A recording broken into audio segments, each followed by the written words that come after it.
commission a study that describes successful examples in such on the community level, and that we can see that the people have a benefit of it.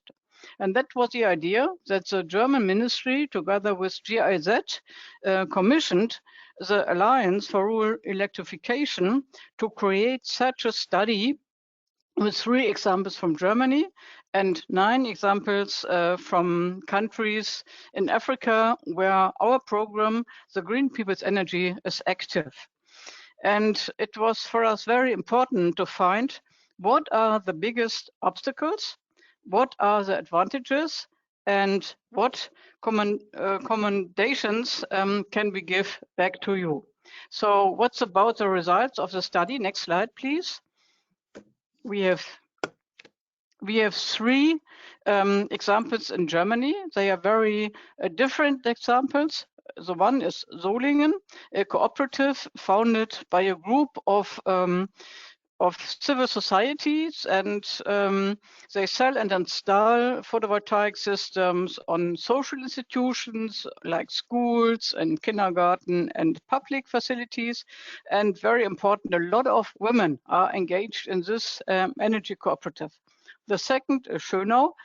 That is an engaged couple, and they took the initiative, got the village excited, and started to produce their own electricity. And that was 30 years ago. So 30 years ago, they started with renewable energies.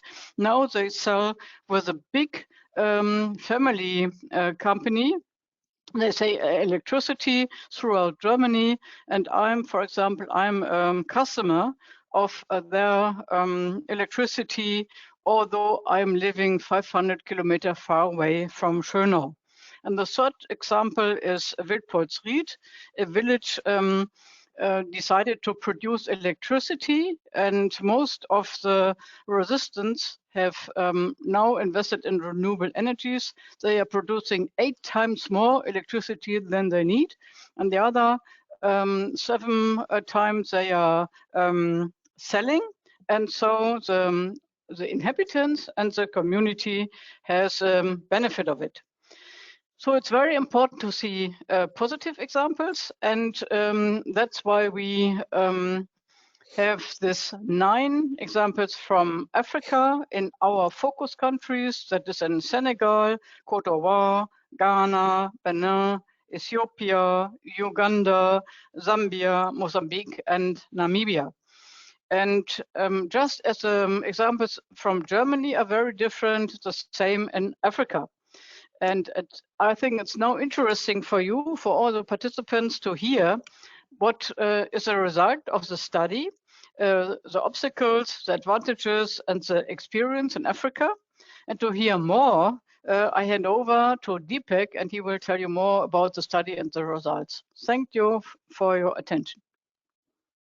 Thank you so much, Mrs. Hun, for putting together a nice framework and a background for the study that we are launching today. So, dear audience, I have the pleasure to walk you through some of the findings from the publication that we wrote, and it was an honor, first of all, to be able to work with Grüneberger Energie and to be able to bring forward this kind of novel topic and a publication associated with 12 different instances, whereby community-driven decentralized renewable energy show that if all the ingredients are put together in right mixture, it has a great potential that it can bring many opportunities, such as access to electricity, energy transition, and local economic development. These community-driven DRE, or decentralized renewable energy solutions, have massive potential to address the climate change crisis as well, provide energy access, and contributing to the socio-economical development in the communities, and that too in a local level. In this publication, the community-driven decentralized renewable energy projects are referring to the energy projects where citizens who are residing locally from that area of the project development are actively involved in different stages of the project, be it in the design part, be it in the implementation part, be it also in the operation and maintenance part of it. So that it can be ensured a long-term sustainability by the participation of all stakeholders involved, including the community, with the aim to provide clean energy access and trigger socio-economic development to be emphasizing on. Now, the publication analysis part has been divided in three different pillars, starting with the social, second one is financial and business, and the third one is technical. In the social, the first one which we are going to take a look at are the barriers, and in terms of the social barriers, the first one is limited energy awareness and ownership. So as long as the local population are not aware of the energy that they need to consume, of the energy projects that they can contribute to, there will not be a sense of ownership. And as soon as that problem can be identified at a local level and then addressed, that would be a great plus in order to initiate more and more community-driven decentralized renewable energy projects. Another constraint is the gender inequality and the cultural restraints. As we all know, the different genders, they are not taken into consideration when it comes to developing different kinds of projects, when it comes to the renewable energy penetration into the energy mix of a certain locality or a certain village, so to speak. Therefore, this is also one of the barriers experienced from several case studies that were identified in this publication. Thereafter, the dynamic energy needs and the related community priorities. So with access to electricity or energy, it is evident that the people will tend to have more and more consumption, which is something that has to be taken into consideration from the outset.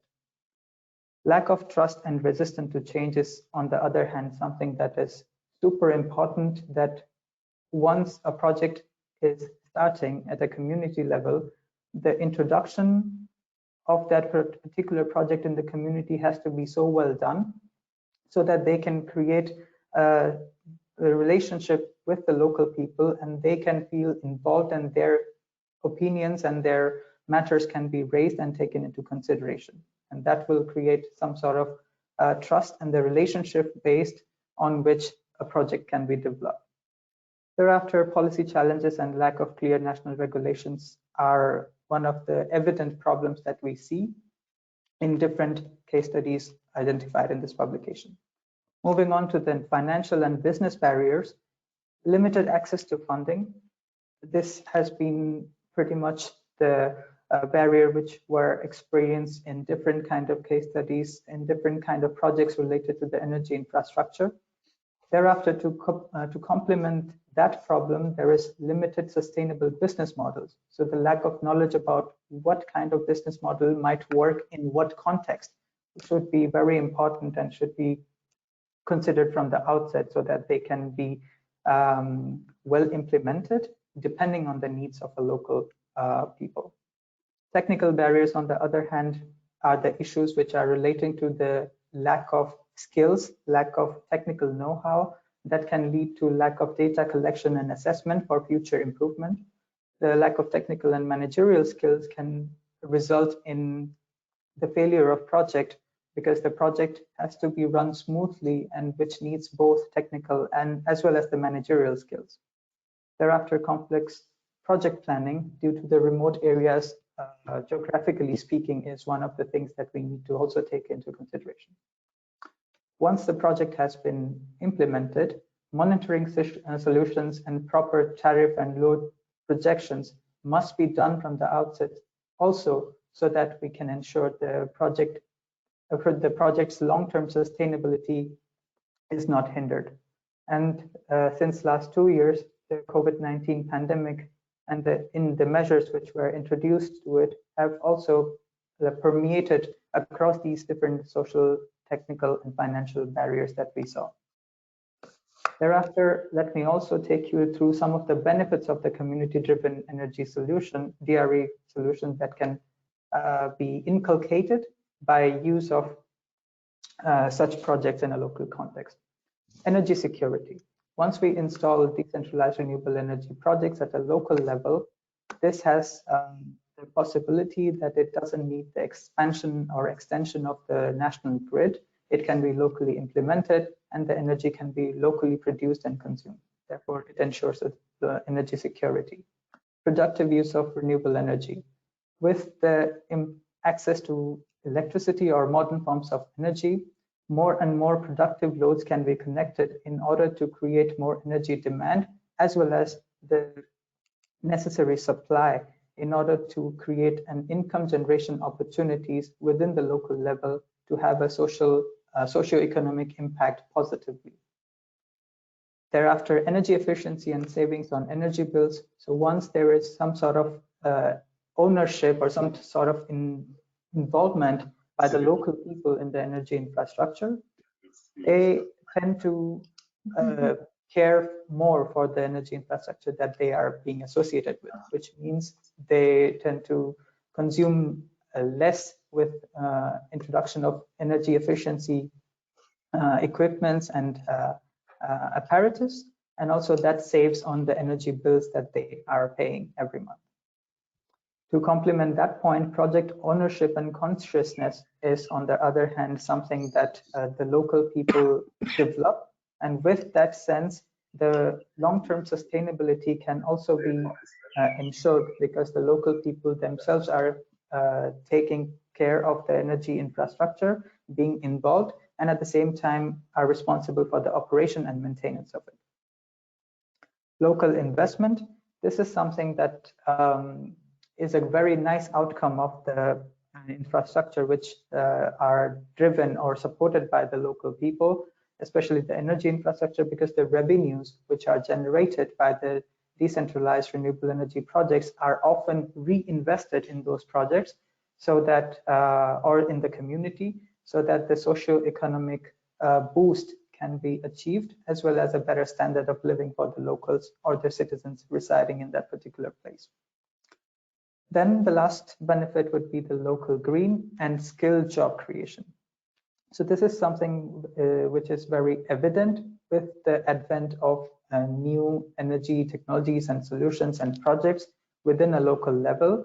This unlocks many opportunities for the local people to be trained and for their capacity to be built upon, so that they can also ensure the long-term sustainability of the project itself, as well as the technical know-how and the managerial know-how, which I talked about in a couple of moments ago, can be ensured. So thereafter, based on the barriers identified in this publication and the opportunities that the community-driven decentralized renewable energy projects can bring, we have put forward 3 set of recommendations based on also social, financial, and business, as well as the technical pillars. Now, I am happy to announce that the publication will be made available on the GBE as well as the ARE websites. And I would wholeheartedly, on behalf of both ARE and GBE, welcome you and invite you to have a look at it and go through it and find out more about these 12 innovative case studies and how they have been implemented, how their sustainability is being ensured, and how different stakeholders are coming together to achieve the common goal of making the project a success and keep on doing it. With that, I would like to conclude here. Being mindful of the time, I would like to invite our next guest speaker, Mr. Divyam Nagpal, Program Officer, Energy Access, KPFC Arena, to please take the floor and present the guest speech and present this topic from the perspective of Arena. Mr. Nagpal, the floor is all yours. You got 10 minutes, and yeah. Thanks very much, Deepak, for the excellent scene setting. Also to the special representative. Good afternoon, ladies and gentlemen, from sunny Abu Dhabi. My name is Divyam Nagpal. I'm Program Officer for Energy Access with IRENA's Knowledge Policy and Finance Center. And it's a great pleasure to be here today to present IRENA's insights on this important topic. Could we move to the next slide, please, Deepak, if that's okay? The next one. So as we're all aware, I think the need to accelerate the energy transition has never been more urgent. We recently launched our World Energy Transitions Outlook, which highlighted that the world is not on track to limit warming to under 1.5 degrees, even as we continue to feel the climate impacts which continue to intensify around the world and particularly impacting the most vulnerable. So I think something that we are all quite aware of now is the fact that, with the falling cost of renewables and innovations, the technology solutions to tackle the climate crisis exist today. And as we make efforts to accelerate climate action in the energy sector, we cannot forget the hundreds of millions of people who continue to live without electricity access and continue to rely on clean cooking fuels. So for a just and inclusive energy transition, we have to make sure that energy poverty globally is addressed. We know that decentralized renewables will have a fundamental role to play in expanding access, but also reducing energy costs globally. But in fully exploiting the potential of decentralized renewables, we must also embrace the fact that ownership structures in the energy sector will change, and we need to bring new approaches that involve a much wider variety of actors, as the special representative also alluded to. Here at IRENA, through our work over the years, we acknowledge the importance of community-driven renewable energy projects in not just accelerating the energy transition, but as Deepak mentioned, in also generating local socioeconomic benefits, but also increasing public support for the energy transition. Next slide, please. So I won't get into the detail. This has already been outlined in quite a lot of detail in the previous presentation.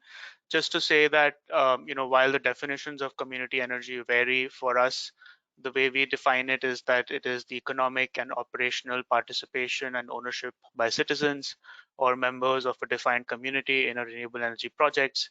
And the benefits of supporting community energy are many in terms of local socioeconomic value creation, jobs, increased security, energy security, but also communities getting greater autonomy through direct control over energy resources, which then strengthens the support for the energy transition. Next slide, please. As Deepak again outlined, there are, and the study also gets into, is there are a number of challenges that are continued to be faced.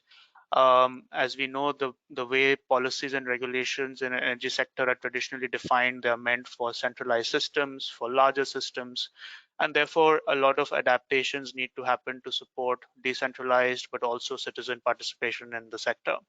So our analysis, we find three key aspects that policymakers should address. First is, of course, the enabling frameworks around regulations, which includes target setting, ownership quotas, feed-in tariffs, premiums, and auctions, which can help promote market entry for community energy projects and which recognize community ownership as a legitimate form of, project proponent. Back to some of the discussions about relationships with council as well. I thought I think somebody had their. Could I request everyone to please mute? Okay, perfect. And so secondly, financing, as also mentioned, is a key challenge, especially as small and medium-sized actors carry disproportionate risks when investing. So we need targeted financial measures such as grants, loans, revolving funds, tax credits, which can de-risk these activities, offset capital cost, and provide communities with affordable and low-cost financing. And within that, cooperative structures have quite an important role to play. And finally, community projects often rely on voluntary contributions, so an engagement of citizens who may not have the knowledge and experience in renewable energy development. And therefore, we need measures such as one-stop shops to help navigate the process of developing projects, as well as skills and capacity building. Next slide, please. If we look specifically at the energy access context, even before we think about the active participation and ownership of communities and end users in those projects, we first need to make sure that their energy needs are at the center of the ecosystem. So usually we adopt quite a technology-centric approach. So that looks at how do we deploy X number of mini grids, or how do we deploy X number of solar home systems, or how do we deploy X number of solar pumps. But instead, beyond a technology-centric approach, we think what is important is also to look at what community needs are and better understand those, whether it's to support income generation activities, whether it's consumptive uses, whether it's public service delivery in education or healthcare. So going beyond a technology-centric approach is to also understand what are the energy needs of the communities themselves as a starting point, and then the ecosystem that needs to be built that then delivers the most appropriate technology solutions, the financing, the skills, and the capacity buildings to meet those tailored energy needs. Earlier this year, we partnered with the Selco Foundation and released a joint report, which is available on our website, which highlights examples of how decentralized renewable energy solutions can be most effectively linked to people's livelihoods and place their needs at the center. This also complements our work that is ongoing with the FAO, which specifically looks at the energy agriculture linkages. If you move to the next slide, please.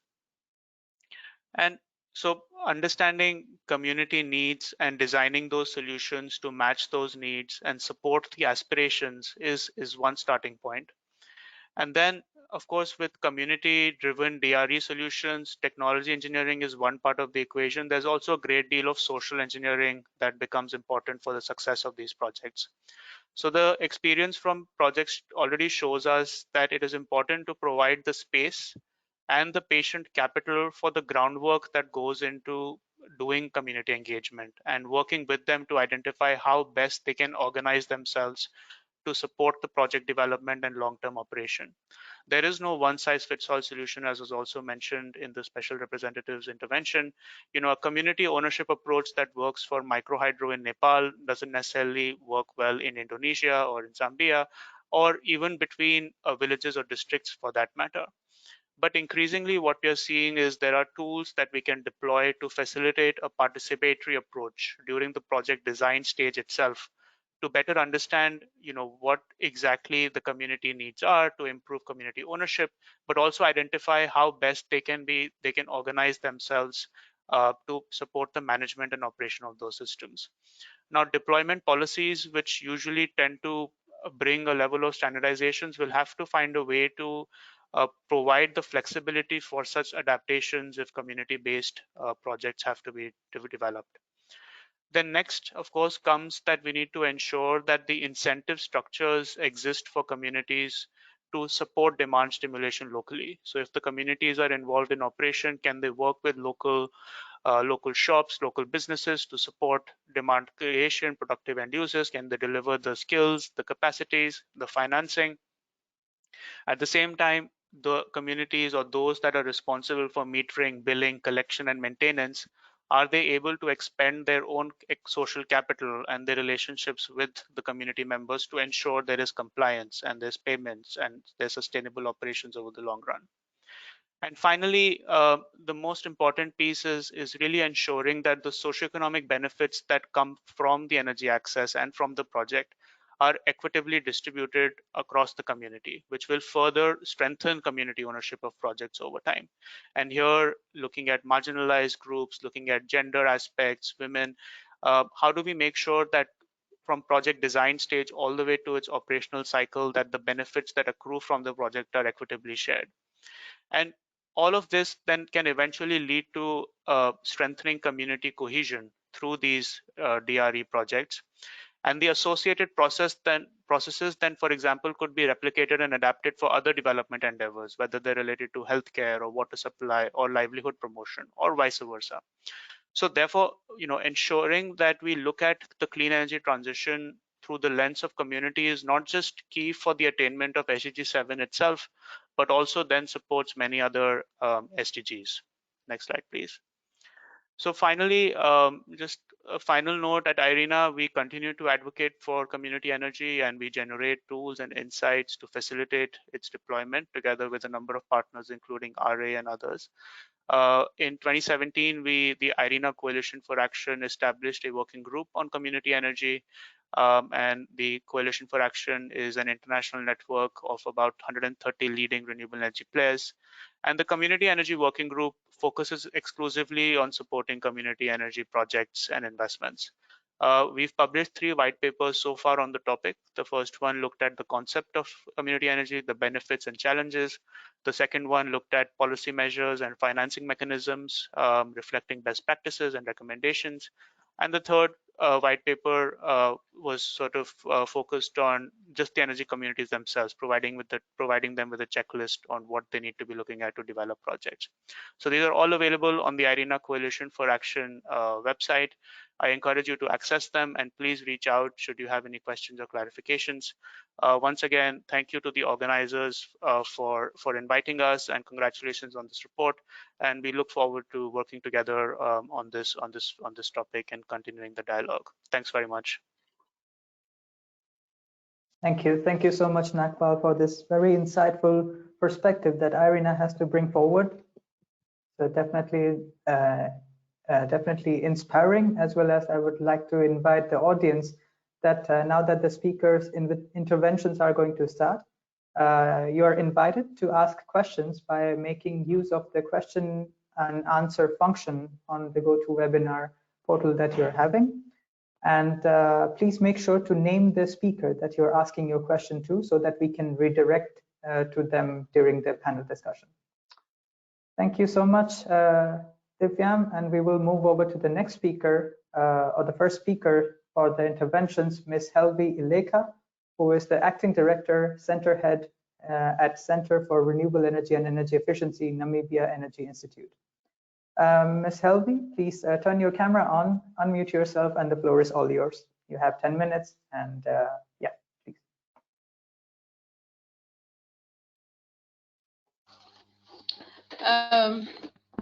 Good afternoon, ladies and gentlemen.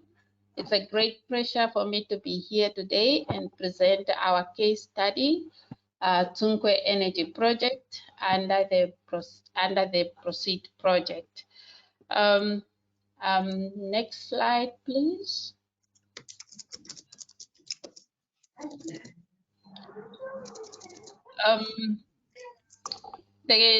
Our case study, Tsunkwe Energy Project, is basically part of one of the case study under the PWCET project. The PWCET project is funded by the Federal Ministry of Education and Research with 1.25 million euro. It's a joint project with 10 project partners, and it started in 2019 and going until 2023. The focus of this project is basically analyzing the 3 mini-grids existing in the remote area of Namibia, Utsathima, Tsunkwe, and Gam. But our focus today will be on Tsunkwe only. Next phase. Next slide, please.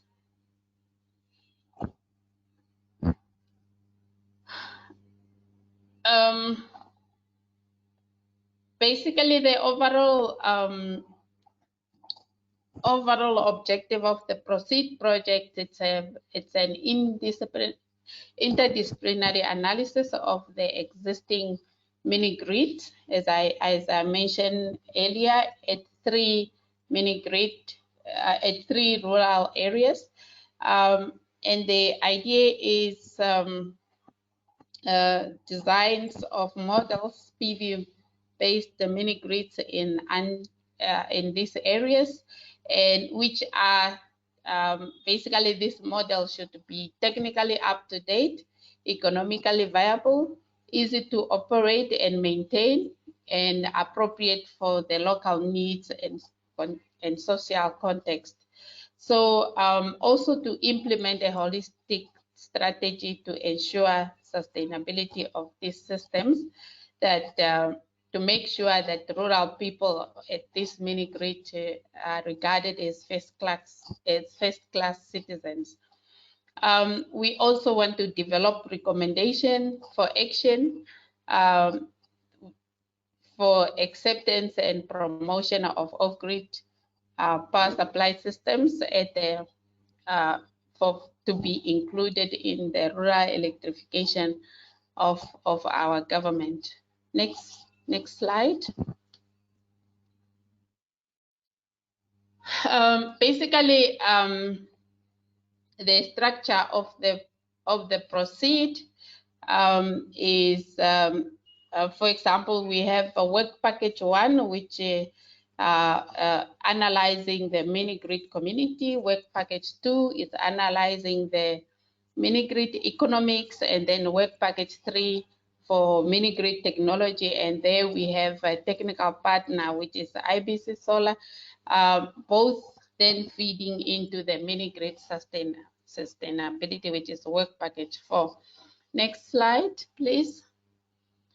Those are just the project partners.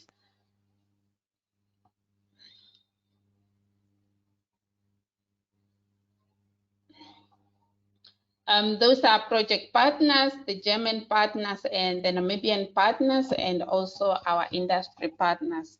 Can we move to the next slide?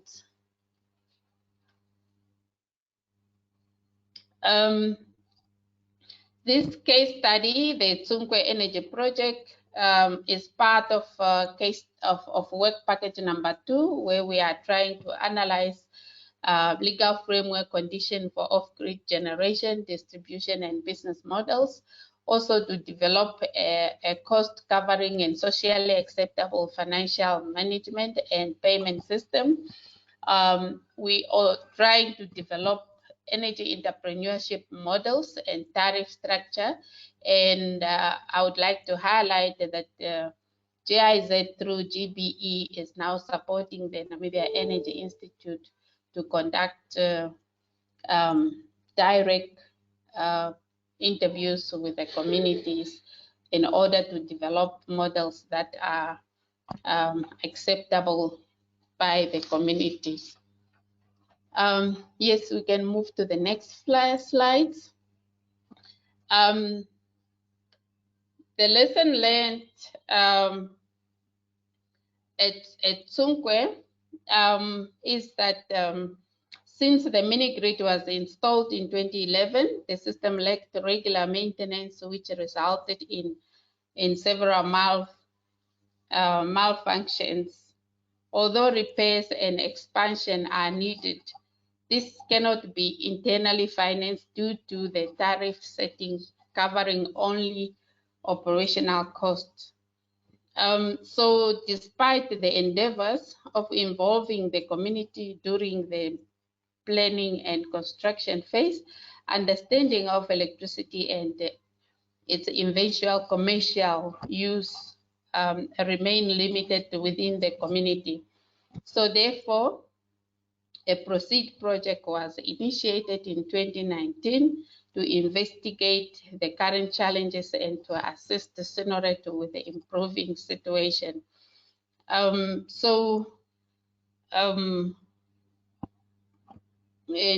also the project aims basically to support the establishment of productive use cases within the community to alleviate poverty and increase income. Can we move to the next phase? Next slide.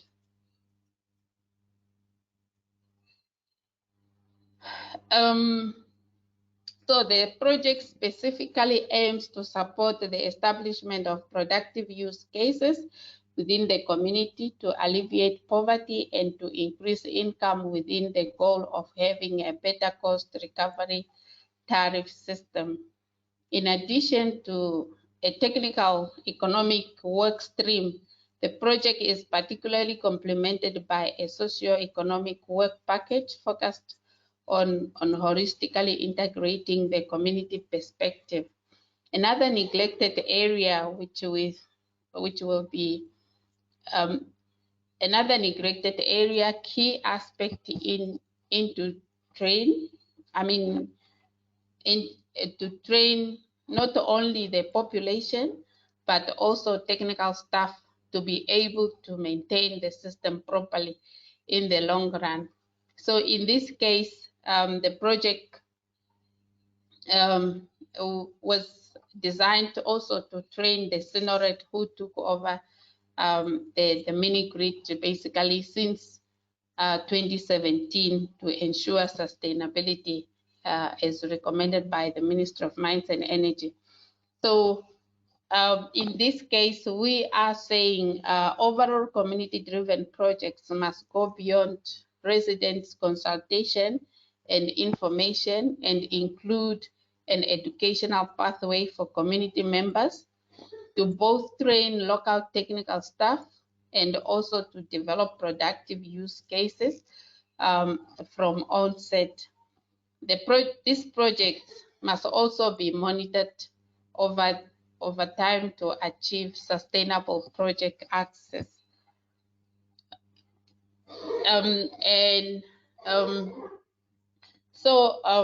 In order for it to improve the quality of PV resources, data in the Tsungwe area measuring solar radiation and other meteorological parameters. This also to reduce Namibia's reliance on energy imports by promoting the use of the community abundant resources. Thank you very much.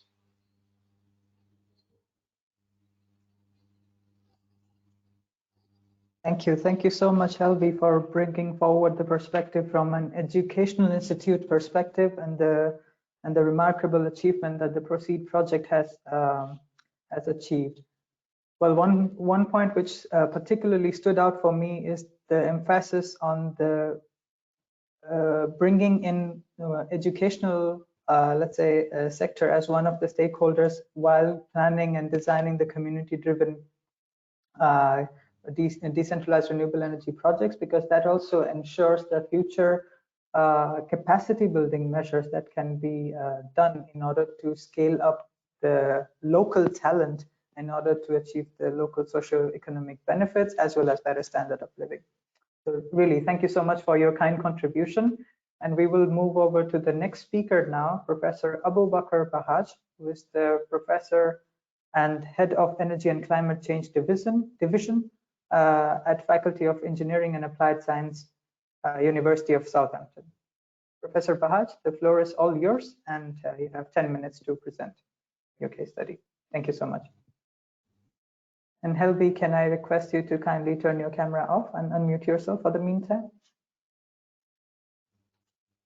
Thank you so much. Professor Bahaj, the floor is all yours. You have 10 minutes.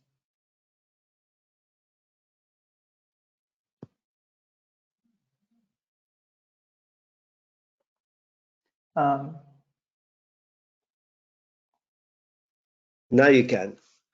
Yeah, now Good afternoon or good morning, wherever you are in the world. As Deepak mentioned, I am at the University of Southampton, and I would like to present to you today a component of some of our work which is done in developing countries in East Africa, for example. Next slide, please. I think we covered that. So I don't know whether you had a view with regard to what's been presented before. It looks like the animation from my slides has been taken out. The Energy for Development program was dreamt up by myself and my team at Southampton about 2008, 2010. I come from a country which I never had electricity access when I grew up. When I came to the university, I did sort of wanted to do something about it and change it. And what we did is to look at an approach that will allow us to look at communities to be the drivers behind any intervention. And we don't want to reinvent the wheel. As you can see from the first 3 bullets, it indicates that we really need to build what's there to enhance it and to make sure that we review and assess these needs and aspirations. So we conduct these surveys around the regions that we have intervened in, and then understand what those regions and those people wanted to have. And at the same time, there's a talk about the cooperatives. We develop a cooperative structure for them based on the regulations, either whether it's in Kenya or Uganda. And then from that, we created sort of a system where we looked at the business approach that will be required. For example, how would you maintain and make sure that an installation in a remote, sparsely populated area will be maintained and taken away the headaches from rural electrification authorities. So we came up with the community, which we trained and so forth. We also came up with a project that will allow the community to have revenue from the electricity they sell and determine what the tariffs likely to be. And those tariffs were based on surveys done, how much people spend on electricity or lighting, for example, at the time. Once we got through this, we went into identifying how we approach the design, how we procured the design, how we install that. And in the first project, we did a whole lot together and by ourselves, getting everything around from the UK, with the exception with the network, which has to be, and the batteries, which had to be procured from the country where we were there. This allows us to have operational analysis and business evidence and so forth, and the replication. And I'm showing you on the graphics here on the right-hand side, the communities that we had surveys with and focus groups and so forth, but also showed you the 6 mini-grids that we have intervened. The first 3 are in, the first 2 are in Kenya, Olieka and Ketenyoni, and the other one in Cameroon. And then 2 other ones, the ones I'm going to talk to you about, are in Garamea and also Gamaro in Uganda. And these are based on the concept of containerized systems. In Kenya, we collect the water, the rainwater, to augment the community with water, which they can also sell. Next slide, please. So the 2 mini-grids in Uganda are actually done on site by Ugandan engineers under our supervision and design for the structure. As you can see, a local labor force was mobilized to actually allow us to do it.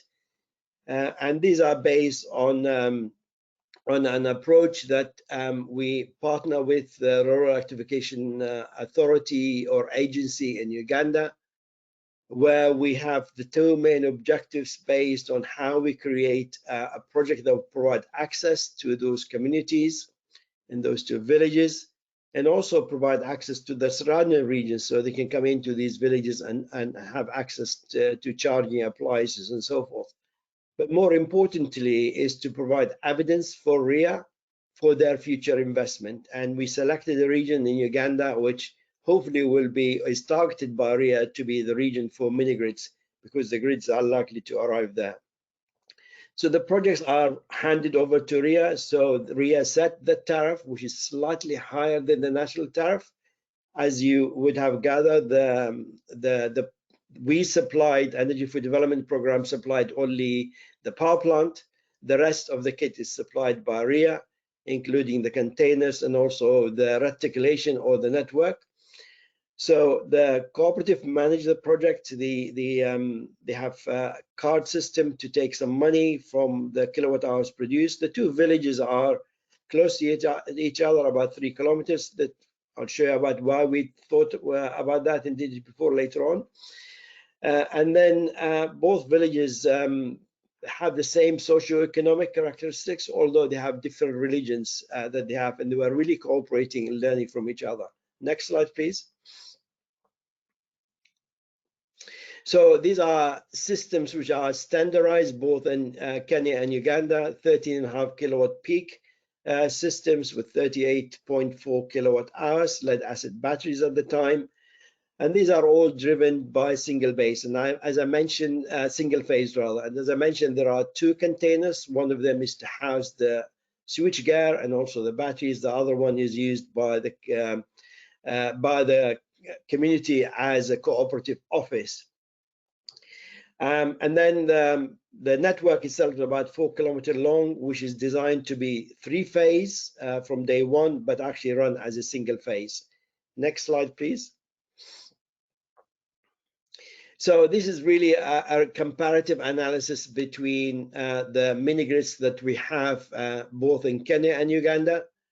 And this is around the demand. If you can see on the y-axis is the daily AC load, and then the number of days of operation at the x-axis. And if you're looking at the curves, the purple curve, which is the top one in the graph, and that is one of the Ugandan projects, as you can see, is actually exceeding the demand, the capacity, sorry, the demand is exceeding the capacity of the grid. And then the next one is the green curve is also the second project in Uganda, is also hitting the capacity limit of the power plant. And that's happened in 2019, hence quite a lot of the village becomes in the dark at night, and we needed to make sure that there is something happen with regard to upgrades. Now I'll be talking about that later on. But for comparison purposes, the other two curves that you have is the blue curve, which is in Kenya, and the red curve, which is also in Kenya. As you can see, in the lower red curve is the first project, which is implemented in 2012. And you can see the demand is really going by much 10% per year. While in another region in Kenya, you can see the demand, which is the blue curve, is going much higher. And in fact, as of today, in fact, as of last year or 2 years ago, the demand exceeded the capacity of that.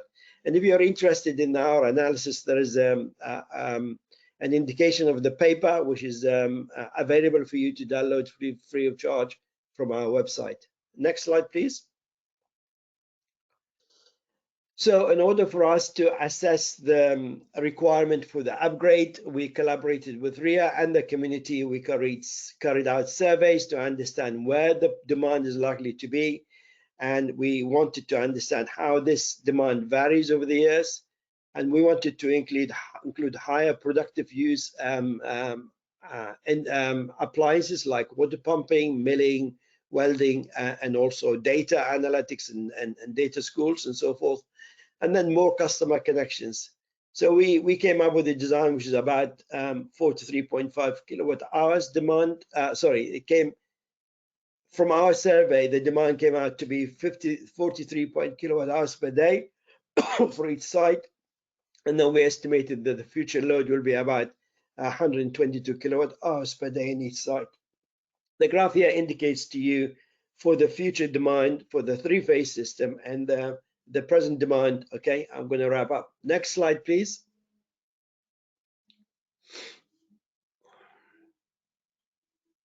Okay, so this slide gives you the final capacities that we came up with, which is the PV capacity 57 kilowatt peak, but with diesel generator, which I'm really anti having diesel generator, but with a large demand, we need to have that in place. But it's going to be operated at three-phase, and therefore it's important to have this backup for the diesel for the system to allow it not to fall. Next slide, please. So this slide here should have been also animated. As you can see, we do not want to throw anything away. We decided, or RIA and us decided, that we should replace all the system that's there for the two villages, increase the infrastructure to allow us to have higher capacity of PV using high capacity modules, and then we can take the old infrastructure to two different locations we already have identified. But the most important thing that I wanted to also highlight to you today is that because the demand is going so much and is varying between the two villages, we are now looking at connecting the two villages together in a cluster, excuse me, to allow them to work collaboratively. And this work is currently being going at the modeling stage, and hopefully once we upgrade, we could connect them at the same time. Next slide, please. So I hope I have given you a flavor of what we have been doing. If you wanted to know more information, there is a booklet about our portfolio, what we do, and I wanted to take this opportunity to thank my funders, our funders rather, and also to thank my team who are on the right-hand side for being part of this. Thank you very much.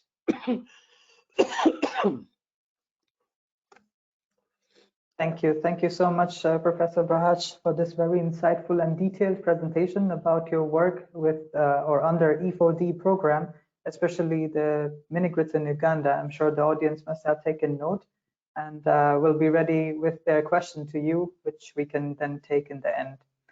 Without further ado, let me then move over to the next speaker, Mr. Reuben Morgado, who is the Executive Director, Carlos Morgado Foundation. Reuben, the floor is all yours. Let's please wrap it up within 10 minutes time so that we can liberate more time for question and answer. Thank you. Thank you, Deepak. Hello, everyone. Next slide, please. I would like to introduce to you Gilda. Gilda is a solar giraffe manager, one of the 2 women that manage our project. Next slide, please. She lives in Mangus, in rural Mozambique. Next slide, please. And like many Mozambicans in these areas, Gilda, she doesn't have access to basic infrastructure. But especially, you can see it more clearly, she doesn't have access to electricity. Next slide, please.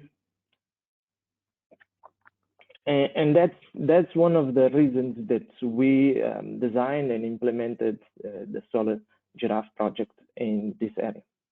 Next slide, please. We started working in this project in 2015, and when e-wallets like Mcash and M-Pesa in Mozambique were starting to become more prevalent and more useful for these communities. And we started our research with 2 questions in mind: is that how hard is to charge cell phones in these areas, and what is the cost? And what we found in our research is that in comparison, charging cell phones in rural areas is very hard and much more expensive than in urban areas. But we also found out that cell phones can become an amazing socioeconomic tool to develop this area. Next slide, please. And myself, as an architect by trade, I see a problem, and I immediately went after a design. And at the end of mid-2016, we had the first design. Next slide, please. And our first design had 3 key elements, that define the project. We knew that we needed solar energy to produce energy. We needed a closet to capture all the equipment and all the technical needs that we had.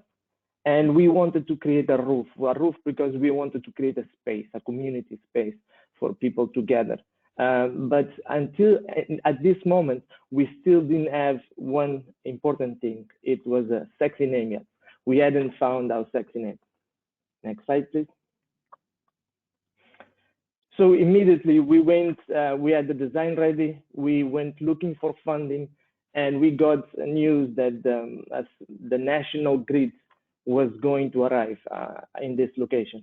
So what happens is the community, we always been talking with the community about this project, but the community at one point said, look, we're not gonna, let's not focus on that because energy is coming. So let's focus on other issues. So we paused the project and we focus on other needs of the community. Please, next slide. And the community, as I can imagine, they have several issues that we could tackle. And so we were busy tackling those issues. Next slide, please. But like many things in my country, the grid connection never arrived. The promises never were fulfilled. And the community in 2019 came back to us in our general meeting every couple of months, and they said, let's revisit the project if you can. And so we immediately went, but we had another charrette of design with a new design. And one of the things that they gave us an amazing feedback. And next slide, please. And we updated the design with that feedback. And one of the feedbacks was that our panels, they were very close to the ground. As a designer, we like to do things very simplistic, but then reality, people that are on the ground, that know the ground, that know the community, can give us the best design decisions. So we raised the panels because they said that the panels were very sensitive for vandalism, for stealing. So we immediately changed. And as soon as we changed our design, we looked from the side elevation, from the side view, that we had found our sexy name. But the 3 elements, the key elements, and I think that's good design, is when elements stay together, they're still strong. The PV panels, the roof, and the technical closet, they still stayed in our project since the beginning. Next slide, please. But then again, we updated, we found financing for this project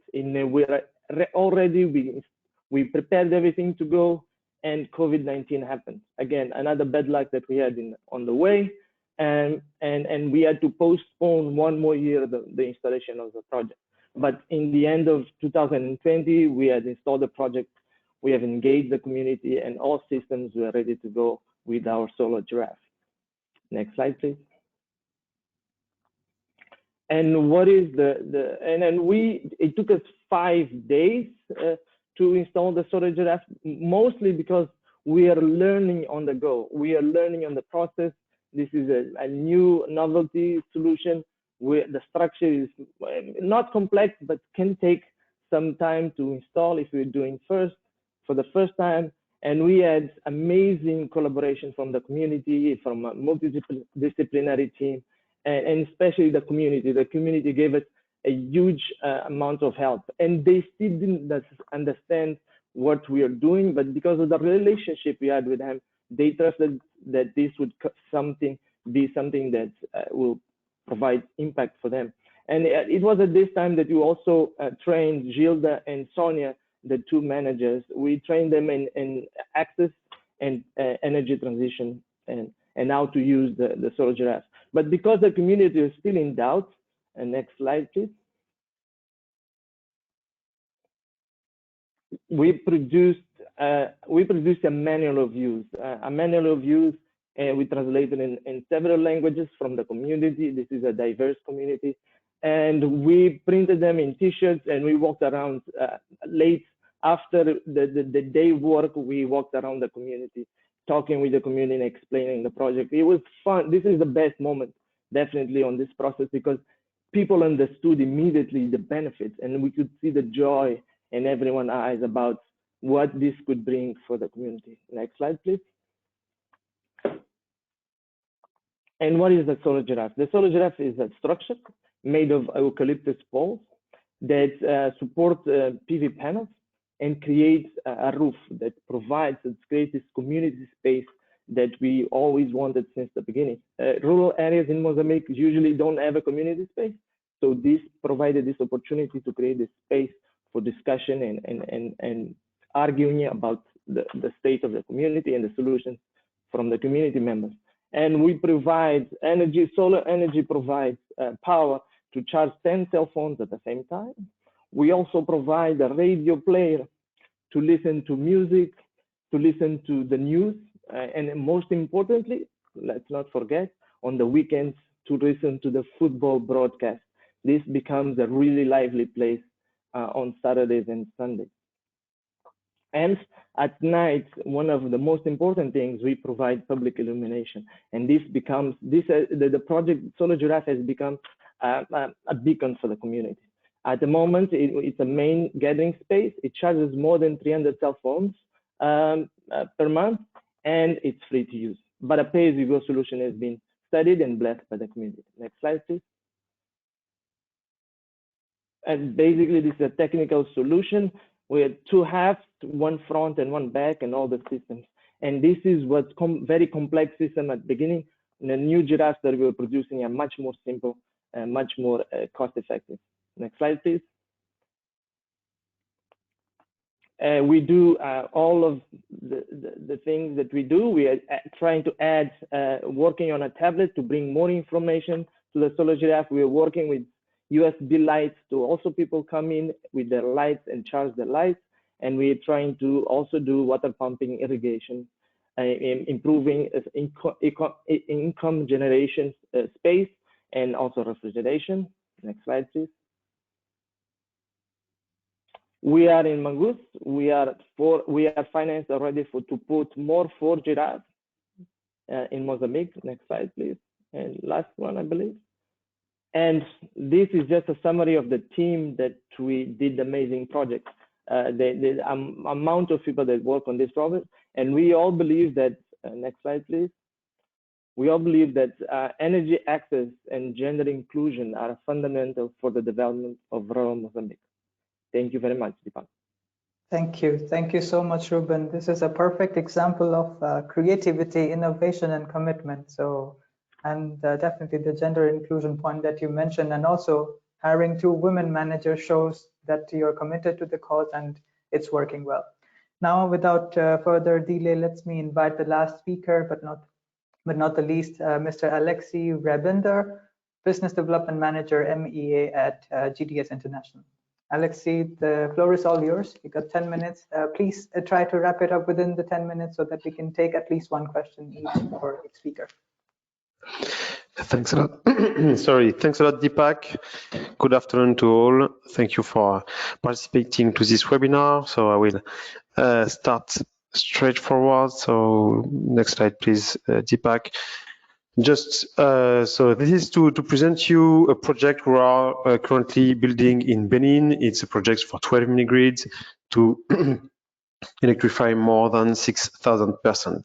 First, few words about GDS, what we do and who we are. So next slide, please. So I will go very fast on this part, but you will have access to the presentation. So GDS is a solar PV project developer.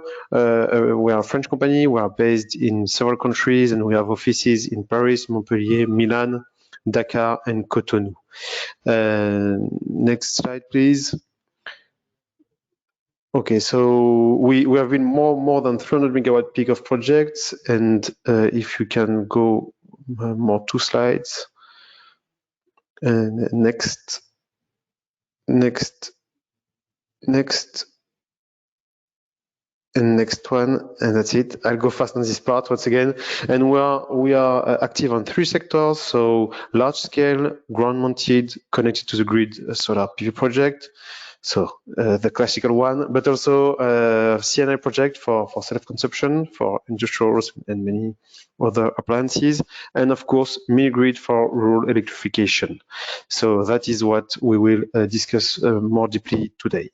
So that's it about GDS, and I will now present you the project in more details. Next slide, please.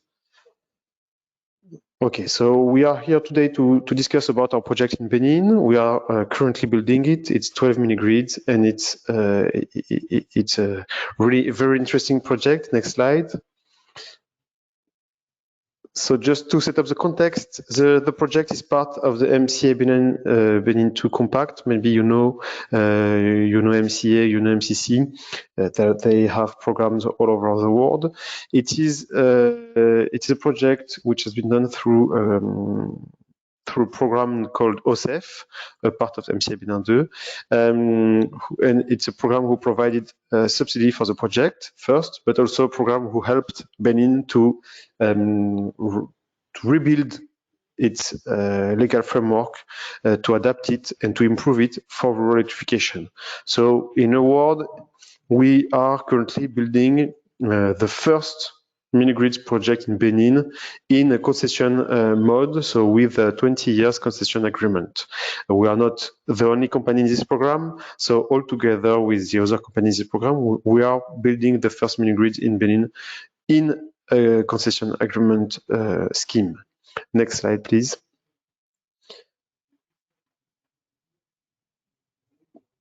Next slide, please.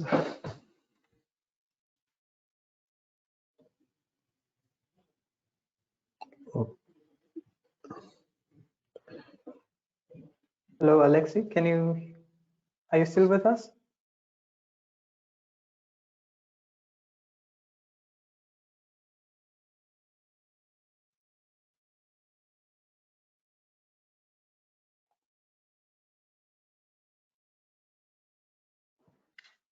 Looks like there is some technical difficulty. Let's give it a quick second. Alexei, are you with us? Yes, I'm here. Can you hear me? Yes, we can hear you, yeah. Okay, sorry for that. I don't know what happened, but anyway. So now what is the project? So it's a project for electrifying 12 villages all over Benin.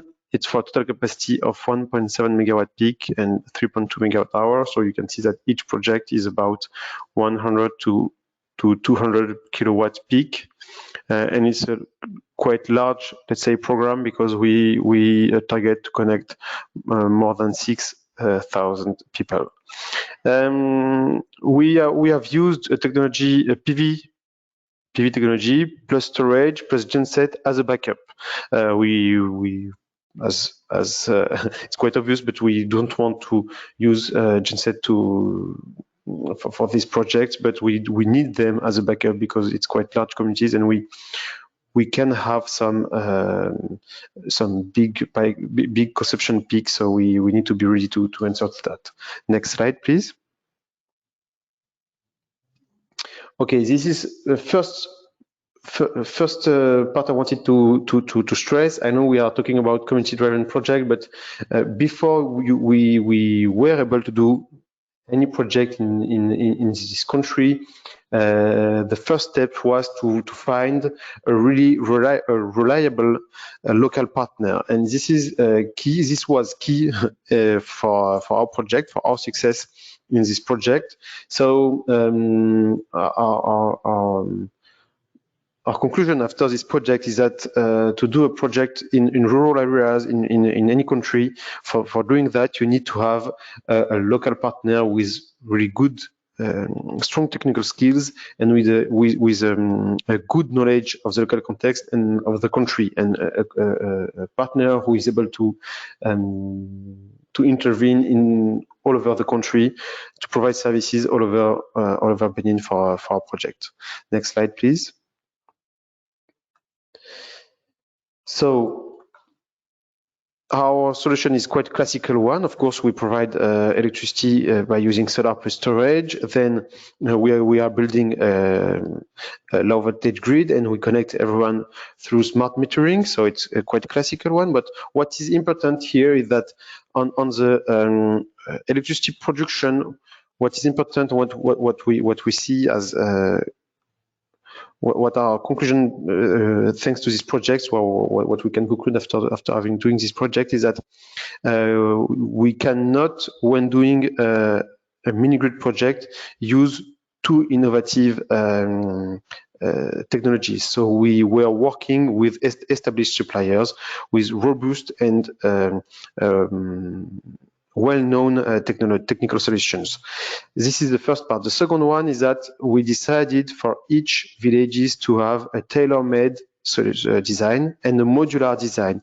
What does that mean? It means that we will be able, if needed, if the consumption increase or if the consumption decrease, to modify the capacity of the project to answer to this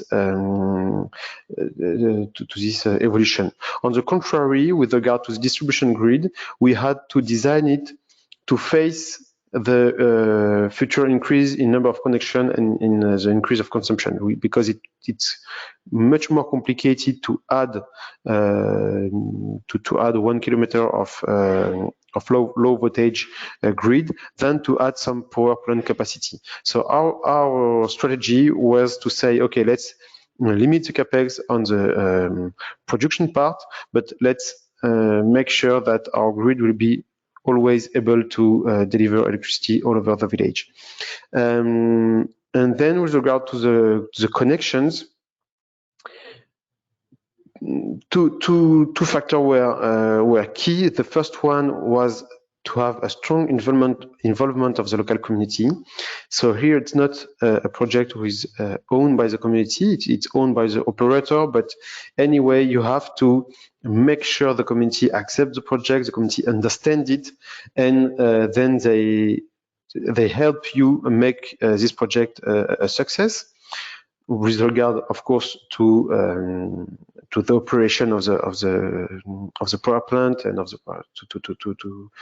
operation of the PV capacity, but also to make sure you can then increase consumption by adding new users in your village, and to help some local villagers to settle and to create and to start a new business in the community. And last but not least, what is really important is to have a high quality of service, because it's not because you are in rural areas that you can deliver low quality electricity. So we were focusing on delivering a high quality energy. It means without blackout and without any issue we may have on the national grid. Next slide, please. So this is a quite, let's say, a slide with really a lot of information. So I will go quick on this one. It's more because for us to have it after. Here we have decided to put all the key factors of success for our project, but as a quick sum up of it, what we can see with this project in Benin is that mini grid are the best option in remote areas to provide electricity, and we can at an effective cost provide a better service than the national grid, and we are able to answer to the needs with a tailor-made solution to the need of the community. Next slide, please.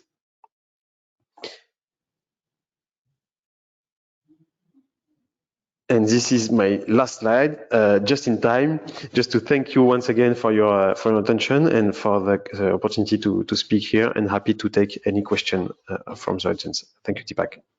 Thank you. Thank you so much, Alexei, for this very insightful and large-scale mini-grid and community-involved projects, which is definitely super important.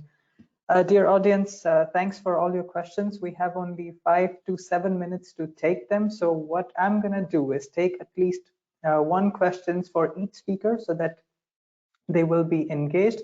And please be assured that we are going to share all your questions with the panelists so that they can also have the opportunity to address them directly to you. Okay, without further ado, my first question, or may I quickly invite all the panelists to turn their camera on so that we can have an overview. Perfect. So my first question, we will follow the same order, is for Mr. Divyam Nagpal. Divyam, in the context of African sub-Saharan countries with low financial capacities of population in rural and remote area, and where the government support are limited, how can the community can really be involved in DRE, decentralized renewable energy projects driven by the community? Thanks for the question. I think there are a couple of parts to that. One is, of course, where communities are interested in embarking on projects that we have dedicated funding lines that are available and accessible to them. And in addition to the funding, a lot of the other support that is required in terms of project preparation and whatnot. Second is through programs, for example, those that were presented here. Existing energy access programs should be encouraged to engage the communities in an active manner. So where there is already funding for energy access projects, can we engage communities in a more active manner, not just in the ownership of assets, but also for development of productive end uses, for appliances and whatnot. So I think there are a number of ways in which we can either develop new funding channels to address the gap, and use existing channels to encourage community participation. Perfect. Thank you so much. I will move over quickly to the next question. This one is for Helvi. Helvi, has the project achieved its targets in terms of the community accessing energy? And are these communities able to pay for the services that you're providing?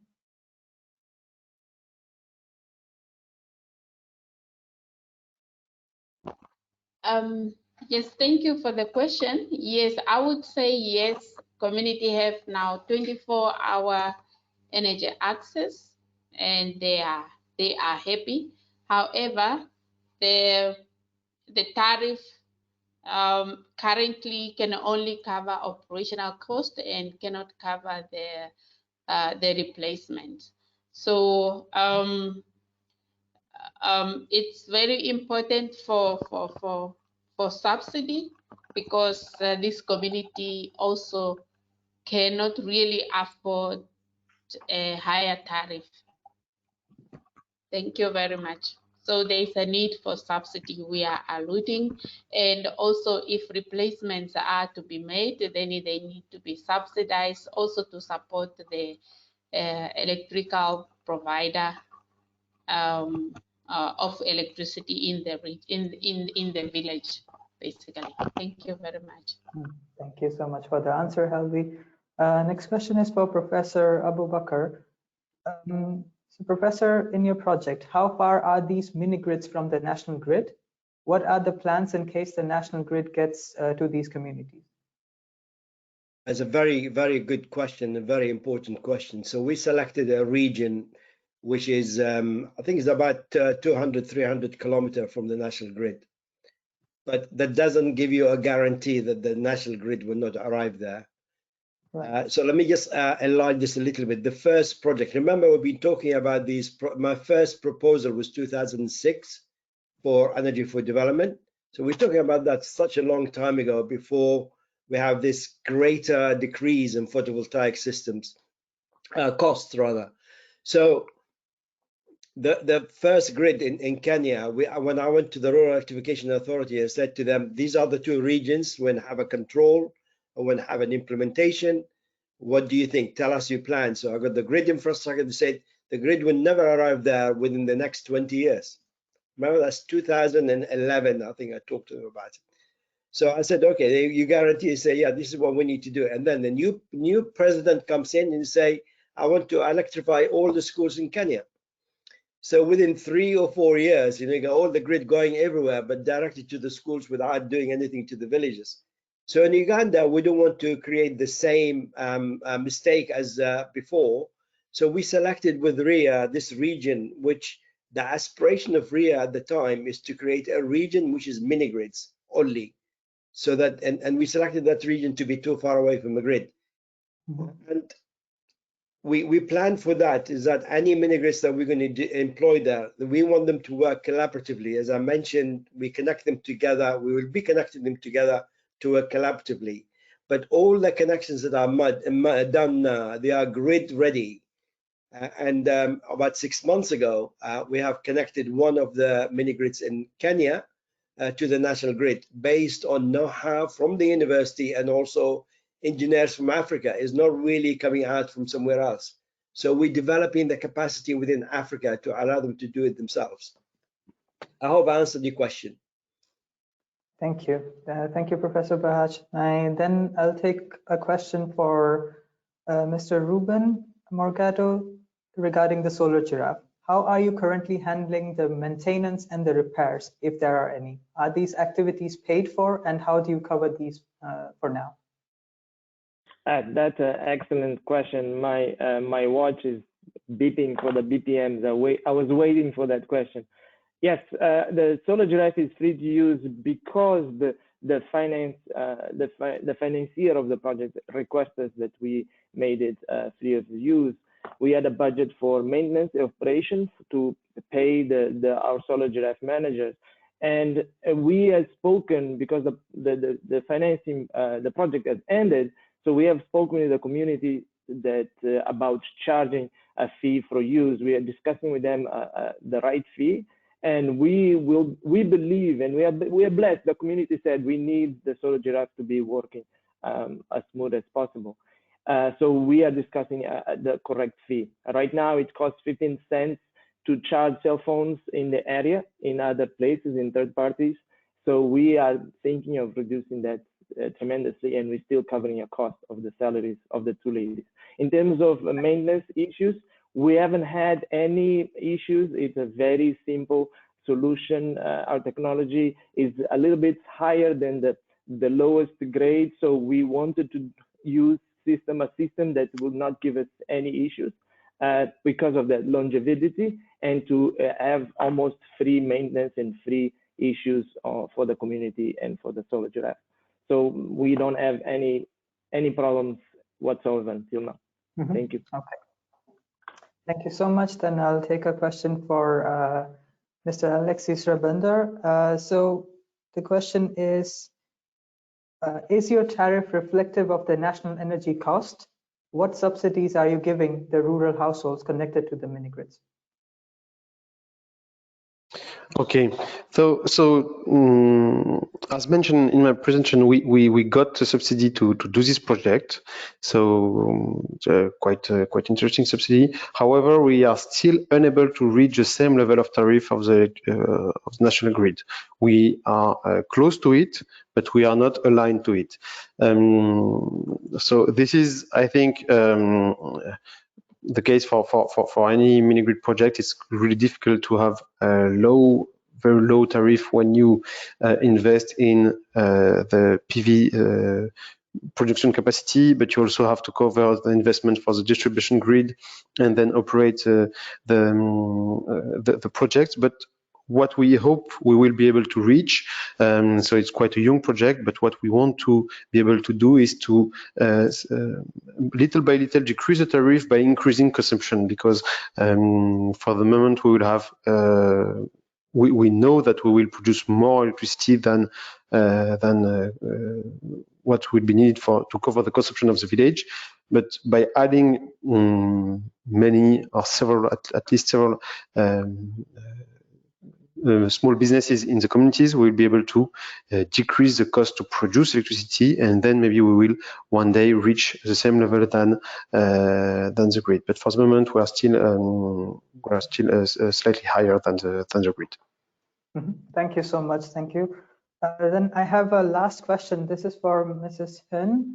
The question is regarding your personal experience. You have been the minister, you have been active in this sector for a predominantly long time, and you have also been traveled to all these countries in Africa and seen these projects and the local people at a personal level. So my question to you is, what do you think in terms of the community, how involved, or if we, let's say, if they are provided with the right set of finances, with the technology, do you think, based on your experience, that the community can take the responsibility of managing the project by themselves, of actively getting involved? And basically what we saw in the examples of the German projects, can this be replicated, or at least replicated innovatively in Africa?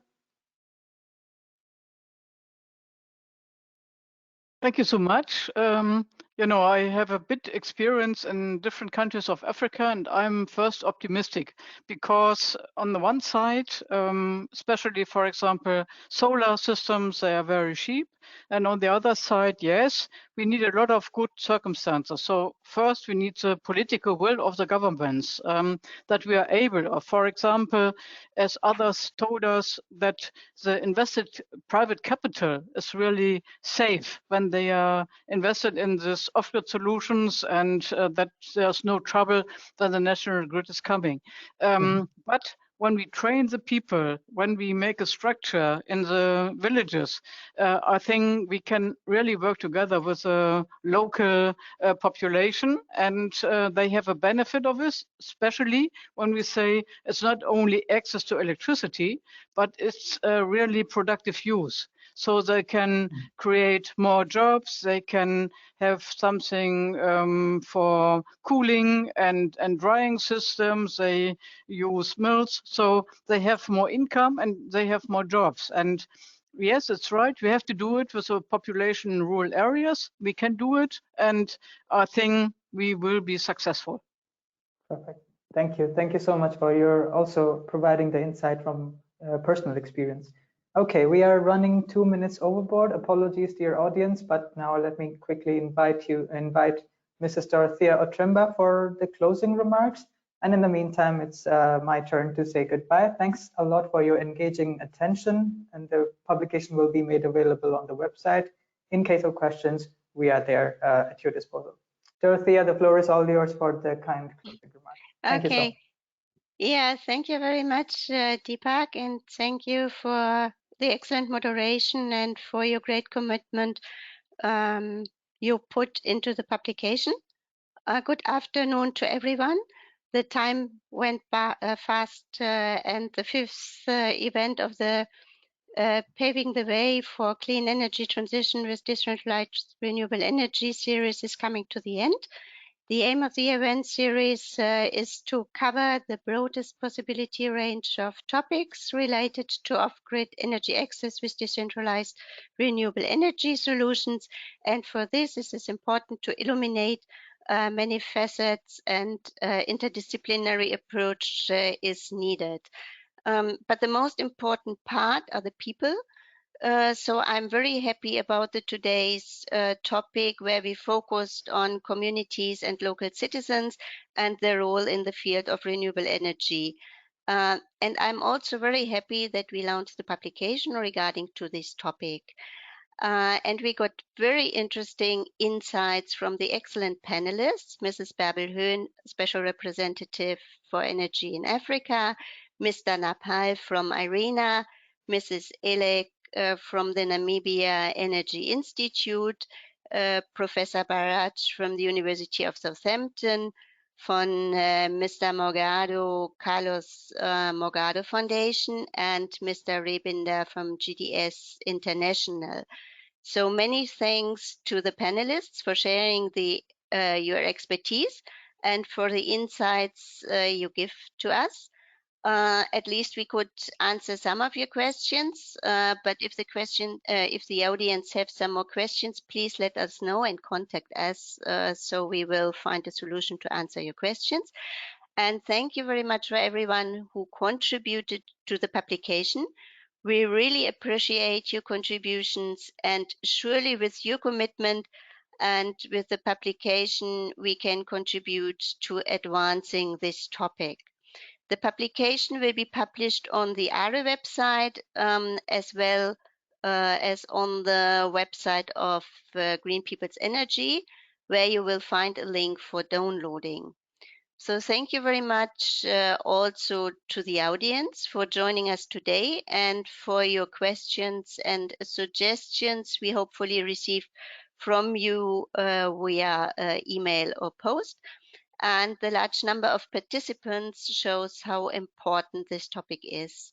So the next aspect we will look in more details is in the area of finance.